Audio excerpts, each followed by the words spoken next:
We weren't a weekly church family. Okay. But I would get up sometimes really early and go to church with my grandma, Easter dresses and patent leather shoes and all of that fun stuff. But I also remember having a desire for something deeper. Like I knew there was more. And I think that came, funny enough, from me having imaginary friends and like being very in my head and I'm like, there's more to the world than this. And my grandmother's sister, my auntie Charlesetta, one year bought me like a children's holy Bible. And I remember devouring those stories and being so excited about the God of that book. And I read it a couple times. And as a kid, I used to have nightmares, like really bad ones. And Spirit told me one time, was like, sleep with the Bible under your pillow. And I did, and I stopped having nightmares. And I was like, oh, okay, so there's something to this, like, for real. Like, I know it's deeper, but now I know it's deeper. And so I would say that those are like my earliest memories. Like, we were a family that believed in God. Like, I knew about God, even though we didn't have a religious, a heavy religious practice. There was a family church that we attended in Detroit when we did go to church and stuff.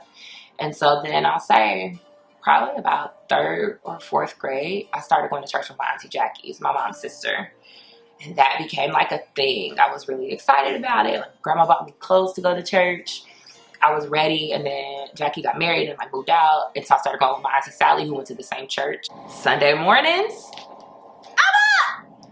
And I would get up and get myself ready. It's actually how I learned how to comb my own hair. Because I would have to get myself ready for church, and I'd go ask my mom for my little dollar for the offering. And I would walk down to my Auntie Sally's house. So we were a corner house here. She's a corner house on the next street. And we would go to church. And that was my practice. And I loved it. And like other kids would still be playing, because I'm a kid still. I'm like 8, 9 years old doing this. But I didn't want to play. Like, I was taking notes. Like, we in this thing. I think it was 5th grade. I asked for a Bible for Christmas. So my Auntie Mia bought me a Bible. And I was in that little King James Bible. Like, really committed to this God that I knew but felt like I didn't know. And I got baptized in 6th grade at 11, like completely my own decision. Like, I want to do this. I'm ready for this. And then, funny enough, after that, my aunt's work schedule changed, and so I couldn't go to church with her anymore. But it developed this very interesting, beautiful story that I ended up being able to craft of truly my own experience with God. It's the power of letting kids choose, right? God was never forced on me. God was introduced to me. And then after that, every decision I made was my own. So my Auntie Mia started attending church, like very committed, very regularly. And she was a part of this group that did church on Saturdays at the same family church that my family attended. And she consistently invited me, and I never went because I was a teenager and I don't want to go to church on Saturday night. I wasn't doing nothing else. I just didn't want to go to church on a Saturday night. Like, I'll let you Sunday morning, baby. But she was going Saturday evenings, and she passed away. She died in a car accident December, my senior year of high school. And that group of people that she had built community with, she was involved. She didn't just go. She was like on their team. They sang at her funeral. I remember that very vividly. And they worshiped, like they celebrated her life.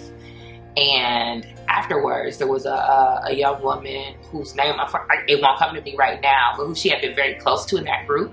And she came to me and she gave me her number. She said, if you ever want to come to church, let me know. And it took maybe a month and a half or so. And I called her one Saturday and I was like, if you're still open, I would love to go to church. And she was like, yeah. I ended up becoming a part of that team. As a child, like they were young adults, like in their late 20s, early 30s, and then you got like 17-year-old Kristen. Okay, y'all. But literally started going every week because I was always there. I sang with the praise team. I actually went by there before I went to prom because I knew they were meeting and they had become this part of my life in this absence of my aunt. So I went by there before prom. My whole I took pictures and everything. They brought me stuff from my graduation party, like to send me off. but really helped me to understand what it meant to have a personal relationship with God and the beauty of Christian community, which I hadn't really had before. In college, it was weird. College, and even finding a church community that you could feel like you're connected to. Definitely, I went to college to Bible Belt South, right, Tallahassee, Florida. And so there were churches that people went to that were like the big churches. But I never really felt like I fit in any of the big churches. But God was still always real. So I would go through these seasons of going consistently, not going consistently, not. And then I remember in 2005, I was helping a friend with a project, and he had a frat brother that was also like a part of this project and working together, and he was singing at church. And he was like, hey, you know, y'all want to come? I'll be singing. I was like, oh, Jesus is cool. I'll come. I think I joined church that day. I knew God was calling me to something deeper than just attendance. There's a part of a church that is attendance and sitting down and getting what you need to grow.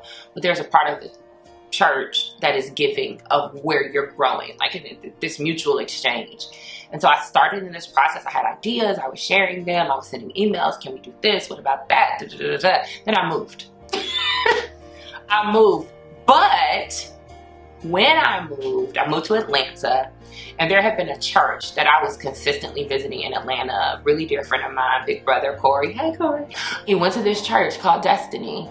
And I came to town for the Atlanta Football Classic, and I had stayed at his house because, you know, that's what the homies do while we pay for hotels.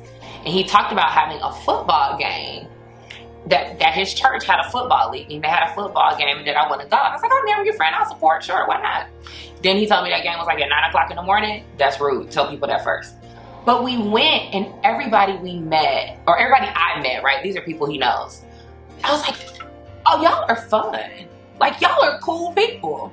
Right now, like, oh, we gonna see you at church tomorrow? And I was like, sure. He's like, I go to 8 o'clock service. And I was like, I could get up. Went to church, and it was it was another very significant spiritual experience. And everything that Corey and I had talked about over the weekend was like the message of the service. I'm talking about like everything. Corey is elbowing me in the service. I'm like, can you stop? I'm gonna have a bruise. I'm crying like profusely. Because it was literally like he was reading the pages of my life in that season. And so it was confirmation that God sees me, but it was also inspiration that it doesn't stay this way. Within a year and a half or so, I moved to Atlanta. And the first thing I did, I moved on a Sunday. It was Sunday, October 9th, 2005. I called my friend on the way. I moved to Atlanta without a place to stay. I don't really recommend that, but it's my story. I called a young lady who was a really good friend at the time. She was like, hey girl, when you come back to visit Atlanta? I was like, so fun fact. I've decided to move. I have a car full of stuff. Can I stay with you for a couple weeks while I figure this out? And she was like, okay. Got to her house, unloaded my car, took a shower, got dressed, went to church, joined church. I think I signed up for like 4 or 5 ministries that day that I was interested in because I'm team do the most. I'm a Maximist. One ministry called me back in that first week, and it was Holy High. And Holy High changed my life. And they gave me community. They gave me family. They loved me. They reframed how I looked at God. While my earthly father may not have been what I needed in the moment, God always filled in the gaps. And he sent other people in my life to this day who give me that. And even when I've had interesting relationships with the church as a community, I've never not had church community since 2005. It's been really interesting and beautiful to see these cycles of this is your time to pour, this is your time to receive, this is your season of both. And trusting him in all of it has made me a more honest, a more authentic, a more beautiful person. And not that I wasn't beautiful before, but life made me hide it because I was scared it would be hurt. Because everybody doesn't know how to handle beautiful things or soft things, precious things. And I'll admit there's still some of that fear there. However, much more open with the beauty of God and his creation, specifically his creation that is me. And that is the spiritual journey. outside of the four walls of the church, but within the body of Christ. I definitely felt that God was mean. And I did feel like everything negative in my life was like a punishment for not being who he wanted me to be or doing what he wanted me to do. But that's not a loving father, right? And I do know, actually at this point, beyond a shadow of a doubt, that he is a loving father. And I think back to probably my last, probably really like major God moment, which was in 2017. And I just kind of had thing after thing after thing. So I had this one health diagnosis, and then I had this other thing happening, and I was like, this is what we gonna do? Then I got in a car accident, like I got hit, and I was like, we don't have enough going on. And I remember in my frustration, like, if this is a slow way to take me out, can we stop? Can we, if this is what you're getting to, can we just get to it? Because this slow roll is getting on my nerves. And at that point, I'd had too much experience with God. I had just turned 36. I'd had too much experience with God over my 36 years to deny his existence.